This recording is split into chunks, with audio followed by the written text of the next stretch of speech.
اور کہتے بھائی یہ خوشبو مانگنے آئی ہیں, اس کو خوشبو دے دو, رقم نہیں ہے میں دے دیتا ہوں. لیکن ہوا کیا یہ سنیے, ہوا یہ کہ فرمایا کہ کھلے منہ کی شیشی لے کے آؤ.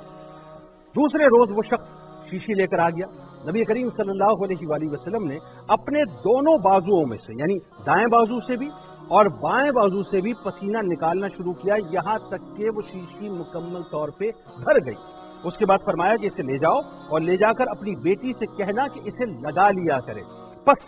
وہ جب بھی آپ کے پسینہ مبارک کو لگایا کرتی تھی تو تمام اہل مدینہ کو اس کی خوشبو پہنچتی تھی, یہاں تک کہ اس کے گھر کا نام خوشبو والا گھر مشہور ہو گیا تھا. اسی طرح سے ایک اور روایت میں آتا ہے کہ حضرت جابر و حضرت انس رضی اللہ تعالیٰ عنہما فرماتے ہیں کہ حضور نبی کریم صلی اللہ علیہ وآلہ وسلم جب مدینہ منورہ کی کسی بھی گلی میں سے گزرتے تو لوگ اس گلی سے خوشبو پا کر کہتے کہ اس گلی سے میرے حضور نبی کریم صلی اللہ علیہ وآلہ وسلم گزرے ہیں. یعنی عالم یہ تھا کہ آپ کی خوشبو اتنی مہکاتی تھی, اس گلی کو اتنی مہکایا کرتی تھی کہ صحابہ شاہ صاحب ان کی خوشبو سے پہچان لیا کرتے تھے کہ میرے سرکار ابھی اس گلی سے گزر کر گئے ہوں گے.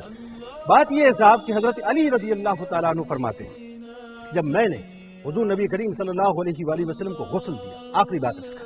مولا کائنات مولا علی کرم اللہ وجہ الکریم فرماتے ہیں کہ میں نے دیکھا کہ آپ سے ایسی پاکیزہ خوشبو پھیلی کہ ہم نے اس کی مثل کبھی بھی نہیں پائی. اور میں ایک جملہ عقیدت کے ساتھ عرض کرتا ہوں, یہ میرا عقیدہ ہے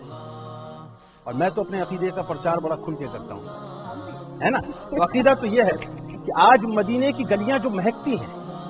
مدینے کے جو در و دیوار مہکتے ہیں, مدینے کی جو مٹی مہکتی ہے, مدینے کی جو فضا مہکتی ہے,